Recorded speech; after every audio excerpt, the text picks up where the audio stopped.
Crucifixion and Resurrection. I am the resurrection and the life. He that believes in me, though he were dead, yet shall he live. John 11:25. The mystery of the crucifixion and the resurrection is so interwoven that to be fully understood, the two must be explained together, for one determines the other. This mystery is symbolized on earth in the rituals of Good Friday and Easter. You have observed that the anniversary of this cosmic event, announced every year by the Church, is not a fixed date, as are other anniversaries, making births and deaths, but that this day changes from year to year, falling anywhere from the 22nd day of March to the 25th day of April. The day of resurrection is determined in this manner. The first Sunday after the full moon in Aries is celebrated as Easter. Aries begins on the 21st day of March and ends approximately on the 19th day of April. The sun's entry into Aries marks the beginning of spring. The moon in its monthly transit around the earth will form sometime between March 21st and April 25th in opposition to the sun, which opposition is called a full moon. The first Sunday after this phenomenon of the heavens occurs is celebrated as Easter. The Friday preceding this day is observed as Good Friday. This movable date should tell the observant one to look for some interpretation other than one commonly accepted. These days do not mark the anniversaries of the death and resurrection of an individual who lived on earth. Seen from the earth, the sun in its northern passage appears at the spring season of the year to cross the imaginary line man calls the equator. So it is said by the mystic to be crucified or crucified, that man might live. It is significant that soon after this event takes place, all nature begins to arise or resurrect itself from its long winter sleep. Therefore, it may be concluded that this disturbance of nature at this season of the year is due directly to this crossing. Thus, it is believed that the sun must shed its blood on the Passover. If these days mark the death and resurrection of a man, they would be fixed so that they would fall on the same day every year, as all other historical events are fixed. But obviously this is not the case. These dates were not intended to mark the anniversaries of the death and resurrection of Jesus the man. The scriptures are psychological dramas and will reveal their meaning only as they are interpreted psychologically. These dates are adjusted to coincide with the cosmic change which occurs at this time of the year, marking the death of the old year and the beginning of or resurrecting of the new year or spring. These dates do symbolize the death and resurrection of the Lord, but this Lord is not a man, it is your awareness of being. It is recorded that he gave his life that you might live.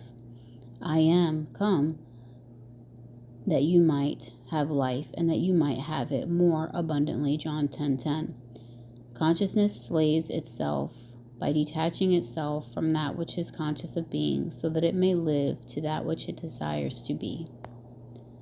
Spring is the time of year when the millions of seeds which all winter lay buried in the ground suddenly spring into visibility, that man might live. And because the mystical drama of the crucifixion and resurrection in the nature of this yearly change, it is celebrated at this spring season of the year, but actually it is taking place every moment of time. The being who is crucified is your awareness of being. The cross is your conception of yourself. The resurrection is the lifting into visibility of this conception of yourself. Far from being a day of mourning, Good Friday should be a day of rejoicing, for there can be no resurrection or expression unless there is first a crucifixion or impression.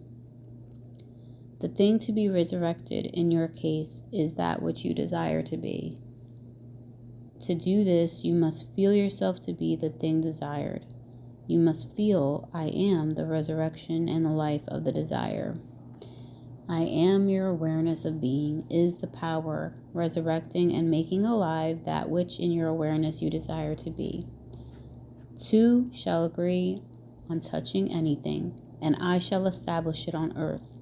Again, I say unto you that if two of you shall agree on earth as touching anything that they shall ask, it shall be done for them of my Father which is in heaven. Matthew 18:19. The two agreeing are you, your awareness, the consciousness desiring, and the thing desired. When this agreement is attained, the crucifixion is completed. Two have crossed or crucified each other. I am, and that consciousness and that which you are conscious of being have joined and are one. I am now nailed or fixed in the belief that I am this fusion. Jesus, or I am, is nailed upon the cross of that. The nail that binds you upon the cross is the nail of feeling. The mystical union is now consummated, and the result will be the birth of a child, or the resurrection of a son, bearing witness of his Father. Consciousness is united to that which it is conscious of being. The world of expression is the child confirming this union. The day you cease to be conscious of being that which you are now conscious of being, that day your child or expression shall die and return to the bosom of his Father, the faceless, formless awareness. All expressions are the results of such mystical unions. So the priests are correct when they say that true marriages are made in heaven and can only be dissolved in heaven. But let me clarify this statement by telling you that heaven is not a locality, it is a state of consciousness.